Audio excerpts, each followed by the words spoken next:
सलाम एवरीवन, मेरा नाम सितारा रजब है। मैं यूट्यूब क्रिएटर हूँ। आज मैं आपसे अपने जॉब एक्सपीरियंसेस को शेयर करूँगी और ये वीडियो थोड़ा सा लंबा हो जाएगा, इसलिए इसके 2 पार्ट्स होंगे।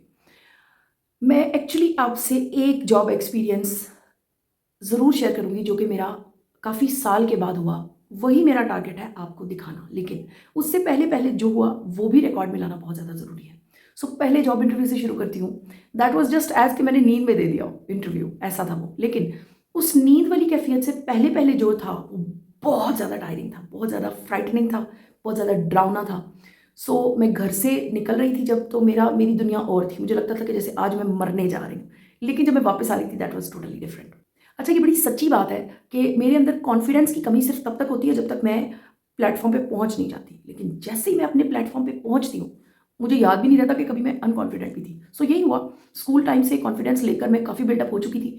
लेकिन जब मैं जॉब इंटरव्यू में बैठी तो I was selected at very first go. तो उसके बाद जो दूसरा एक्सपीरियंस था वो उसी स्कूल में रहते हुए, that was my first job and that was for Montessori level. वहीं पर रहते हुए मैं एक और स्कूल के लिए सिलेक्ट हो गई थी। उधर से ही मुझे एक प्रपोज़ल आ गया था, जिसको कि मैंने रिजेक्ट कर दिया था क्योंकि मुझे आगे पढ़ना था। मास्टर्स के फ़ौरन बाद जो पहला इंटरव्यू मैंने दिया that was remarkable. That was an army based school और वहाँ पर जो मेरा कचरा हुआ वो बहुत मज़े का था। वहाँ पर ना ऑलमोस्ट 100 की तादाद में लड़कियाँ थीं, लड़के भी थे एंड दे वर मॉडर्न, और क्या उनको कहा जाए कि क्या-क्या वो बन के आए हुए थे। और मैं एक, अगर मैं अपने आप को कैटेगराइज़ करूँ तो I was not less than a fool at that moment. और वहाँ पर भी मुझे जब बुलाया गया उधर अथॉरिटी के ऑफ़िस में, तो बहुत सारे लोग थे, बहुत सारी अथॉरिटेटिव, वो बड़े यूनिफ़ॉर्म्ड किस्म के लोग बैठे हुए थे आर्मी के। And they asked me a question कि आप अपने आप को 5 इयर्स के बाद कहाँ देखती हैं? लेकिन मैंने बड़े कॉन्फिडेंस के साथ बड़ा इडियोटिक जवाब दिया। मैंने कहा आपकी जगह पे। मुझे कहते हैं आप अपना सीवी लें और यहाँ से तशरीफ़ ले जाएँ।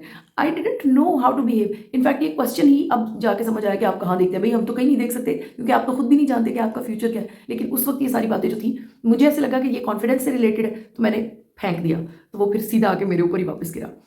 इनफैक्ट वहाँ से निकल के मैं बहुत कुछ लेकर जा रही थी, बहुत कुछ। I waited till the last candidate was coming out and I asked them that who was selected. उस टाइम पे तो मुझे पता नहीं चल सका, लेकिन मैंने एक-एक कैंडिडेट को ऑब्ज़र्व किया। आई वांटेड टू नो कि ये किसको सिलेक्ट करते हैं। और फिर मैंने देखा, हमारी ही क्लास की एक लड़की थी। एक्चुअली मैं उसको मर्द की कैटेगरी में समझती थी क्योंकि वो उसका चलना-फिरना, उठाव और वो जो एक जुस्सा, और वो मुझे मर्दाना किस्म की लगती थी। वो वहीं पे बैठ के उसी के साथ मेरी लकीली टॉक भी हुई थी। वो कहती है, हम किसी को एक नज़र देख लें ना, बच्चे की ज़रूरत नहीं होती। So she was selected. I actually wanted to know the bent of mind of the authorities when they ask such type of questions from the candidates, तो फिर वो किसको सिलेक्ट करते हैं।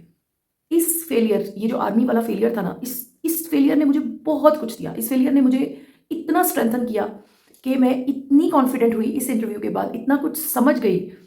उसके बाद फिर मैंने इंटरव्यू पे इंटरव्यू दिए। एक कॉलेज बना था, सियालकोट में थी मैं, तो बहुत बड़े प्रोफ़ेसर साहब ने एक कॉलेज शुरू किया था। उन प्रोफ़ेसर साहब के सामने बैठना ही अपने अंदर एक कहानी थी। So I decided to pass out through these situations multiple times just for learning.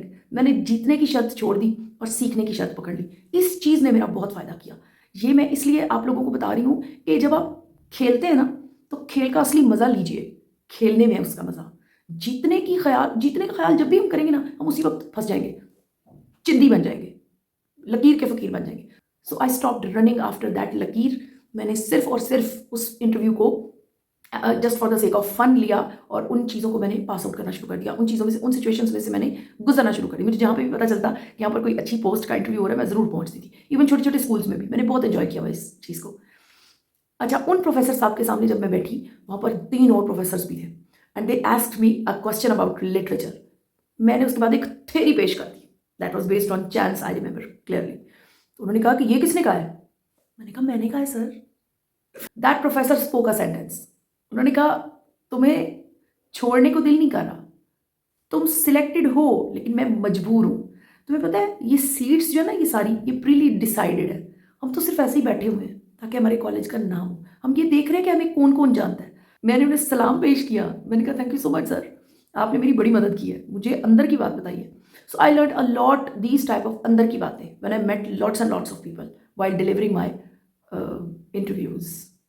एक इंटरव्यू मैंने बहुत कमाल का दिया जिसमें कि टॉपेस्ट अगर मैं कहूँ सियालकोट का इंग्लिश का वो इदारा जहाँ पर English English English English English हो रही थी, वहाँ पर मैं पहुँची।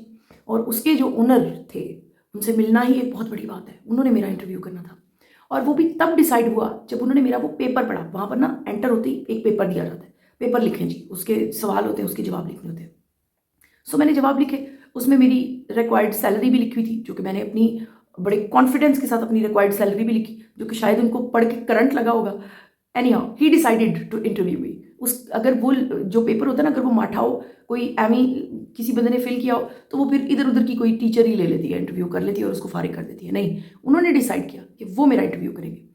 वो इंटरव्यू मेरा बहुत यादगार है। मैंने उस बंदे को रेस्टलेस हरकतें करते हुए देखा, रेस्टलेस बिहेव करते हुए देखा। उन्होंने मुझे बेइज्जत भी करने की कोशिश की in front of his students, कि जैसे एक मॉक करते हैं, एक टीचर आके खड़ी है, डेमो क्लास के अंदर ही दिया और लाइव डेमो हुआ। वो सारी जो मेरी मॉकरी हो रही थी, मुझे बड़ा मज़ा आ रहा था। मैं वहाँ से जब निकल रही थी, मैं बहुत कॉन्फिडेंट हो चुकी थी, उससे भी ज़्यादा ओवर कॉन्फिडेंस की बाउंड्रीज को भी मैं मेरा वाला पार कर रही थी।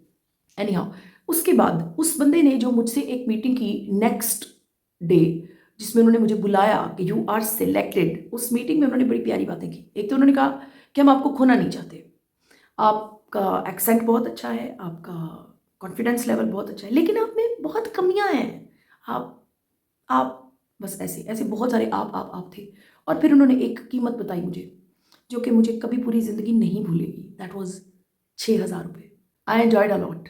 मैं वहाँ से निकल रही थी, बहुत कुछ लेकर निकल रही थी, मुझे और मज़ा आ रहा था, और खेलने में और ज़्यादा मज़ा आ रहा था। मैंने खरा खोटा पहचानना शुरू कर दिया था, और ज़्यादा अनसेफ खेलना शुरू किया था। अब मुझे कहीं पर भी सिलेक्शन से ज़्यादा ये मज़ा आता था कि ये इंस्टीट्यूशन कर क्या रहा है, अपनी अथॉरिटीज़ का क्या यूजेज है, इसका क्या फ़ायदा क्या नुकसान है।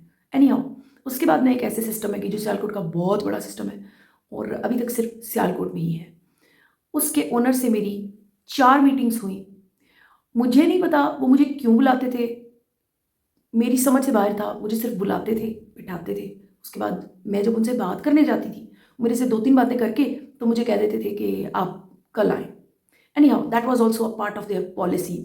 मुझे वो सब समझ आ गया, कुछ अरसा लगा लेकिन मुझे समझ आ गया। वहाँ पर उन्हें एक शो पीस चाहिए था, जो कि ऑब्वियसली मैं नहीं थी। I was a born teacher and I wanted to get selected by a passionate authority, जिसको मेरी ज़रूरत हो, मैं वहाँ काम करना चाहती थी। एनी हाउ, उन्होंने मुझे 30 डेज़ तक 4 डिफरेंट इंस्टीट्यूशंस में भेजा जो उनकी ब्रांचेस थी, और 4 दफ़ा अथॉरिटी यानी ओनर ने खुद मेरा इंटरव्यू किया। 4 वो वाले जो इंटरव्यूज़ थे जो डिफरेंट ब्रांचेस में हुए, उसमें मैं सिर्फ आपको एक एग्जांपल दूंगी, बाकी गेम आप खुद समझें। उसमें जो इंटरव्यूअर था, वो एक तो एक बेचारा सोया हुआ था, कुर्सी पर बड़ा फैल के बैठा हुआ था, और उसने मुझसे एक सवाल पूछा, अगर मैं शिप को कश्ती कहूँ तो। अब आप अंदाज़ा करें कि वो किस टाइप की अथॉरिटी थी। एनी हाउ, वहाँ से भी मैं सिलेक्ट हुई and I rejected them because at the last moment जब मुझे सिलेक्ट कर लिया गया, तो ओनर ने मुझे कहा, देखिए ना, आप देख लें, फिर अब ये 1,000 आपको लेस करना चाहिए। मैंने कहा सर, अब मैं आपके साथ काम नहीं करूँगी, क्योंकि आप 1,000 की बात कर रहे हैं and you are talking about money. I was expecting कि आप मुझसे मेरे कैजुअल्स की बात करेंगे, मेरे बेस्ट यूजेज की बात करेंगे, मेरे लेवल ऑफ सेटिस्फैक्शन की बात करेंगे। ऐसा कुछ भी नहीं है यहाँ पर। आज का वीडियो यहीं पे एंड करूँगी। इंशाल्लाह अगले पार्ट में आपसे वो चीज़ डिस्कस करूँगी जिसकी वजह से ये सारा बैकग्राउंड मैंने क्रिएट किया है। आपने अपने कीमती वक्त में से वक्त निकाला, मेरे वीडियो को देखा। जज़ाकल्लाह। अल्लाह हाफ़िज़।